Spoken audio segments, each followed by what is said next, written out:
अस्सलाम वालेकुम। Against south Africa Pakistan के दूसरे टेस्ट मैच में जो है वो 38 साला आसिफ आफरीदी का जो है वो डेब्यू हुआ और उनको टीम में शामिल कर लिया गया। सबसे पहले आसिफ आफरीदी को बहुत बहुत मुबारक हो। और आज बात करेंगे एक बिल्कुल इन्हीं की तरह 38 साला एक बॉलर हैं जिनका ताल्लुक़ है सिंध के शहर नवाबशाह से। उनका नाम है काशिफ भट्टी। तो आज फिर मैं उनके स्टेट्स देख रहा था तो मुझे बड़ा अफसोस हुआ, बड़ा दुख हुआ कि पाकिस्तान क्रिकेट बोर्ड एक वो वाहिद इदारा है जिसमें कोई भी मेरिट नहीं है। यहाँ पे हमेशा सिलेक्शन इलाकाई और सिफारिश और इस तरह के बुनियादों पे होती है। ये बात मैं क्यों कर रहा हूँ, सबसे पहले आप दोनों के फर्स्ट क्लास कैरियर का मुवाजना करें। आसिफ आफरीदी जिन्होंने तकरीबन 57 फर्स्ट क्लास मैचेस खेले हैं जिसमें उन्होंने 198 विकेट्स लिए, तकरीबन 200 के करीब इनके खिलाड़ी जो इन्होंने आउट किए हैं। काशिफ भट्टी जो कि जिनका अगर फर्स्ट क्लास कैरियर आप देखें तो तकरीबन 125 मैच इन्होंने खेले हैं और अगर विकेट्स देखें तो 485 मतलब तकरीबन 500 के करीब इसकी विकेटें हैं। और काशिफ भट्टी जो है वो ना किसी लिस्ट में, काफ़ी टाइम पहले इनको जो मतलब कि पाकिस्तान क्रिकेट बोर्ड अपने प्लान से जो है वो बाहर कर दिया था कि इनकी उम्र बहुत बड़ी है। काशिफ भट्टी एक बहुत ही अनलकी प्लेयर हैं और ये काशिफ भट्टी तकरीबन आज से 6 साल पहले पाकिस्तान टीम का हिस्सा बने थे। अगेंस्ट श्रीलंका जो है वो पाकिस्तान टीम में शामिल हुए थे। उसके अलावा इंग्लैंड का भी टूर किया था। पाकिस्तान टीम के साथ 2 से 3 टूर में होने के बावजूद जो है वो काशिफ भट्टी का किसी भी फॉर्मेट में जो है वो डेब्यू नहीं करवाया गया। ख़ास तौर पे अगर टेस्ट क्रिकेट की बात की जाए तो काशिफ भट्टी मतलब बहुत ज़्यादा जो है वो डिज़र्व करते थे। अभी भी आप अगर फर्स्ट क्लास के उसके स्टेट्स देखें, मेरे ख्याल में अनकरीब 1-2 मैचेस खेलने के बाद उसके जो है वो फर्स्ट क्लास में 500 खिलाड़ी जो है वो आउट कंप्लीट हो जाएंगे।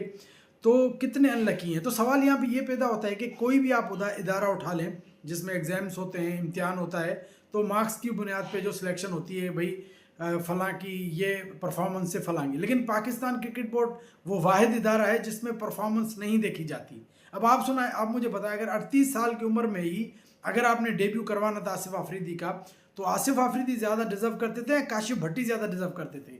एक बंदे के 200 आउट हैं, एक बंदे के 500 आउट हैं। ये डिफरेंस जो है 19-20 डिफरेंस नहीं है। अगर 200-250 का डिफरेंस होता बात समझ आती है।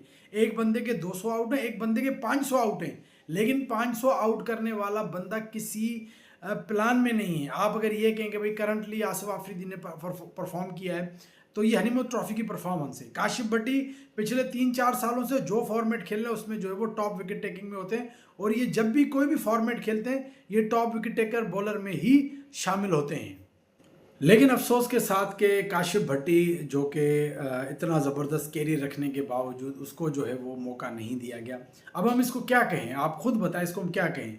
यही आखिर में यही बात समझ आती है कि आसिफ आफरीदी जिसका ताल्लुक पेशावर के पीके से है, जो 200 खिलाड़ी आउट करके पाकिस्तान खेल जाता है, और एक तरफ सिंध का एक गरीब प्लेयर नवाबशाह ताल्लुक रखने वाला काशिफ भट्टी जो 500 आउट करके भी टीम में शामिल होने के बावजूद, या चले भी आप गए अभी 38 साल की उम्र है, अगर 6 साल पीछे जाएं जब 2019 में पाकिस्तान टीम के साथ है उस टाइम पे इसकी उम्र 32 साल थी।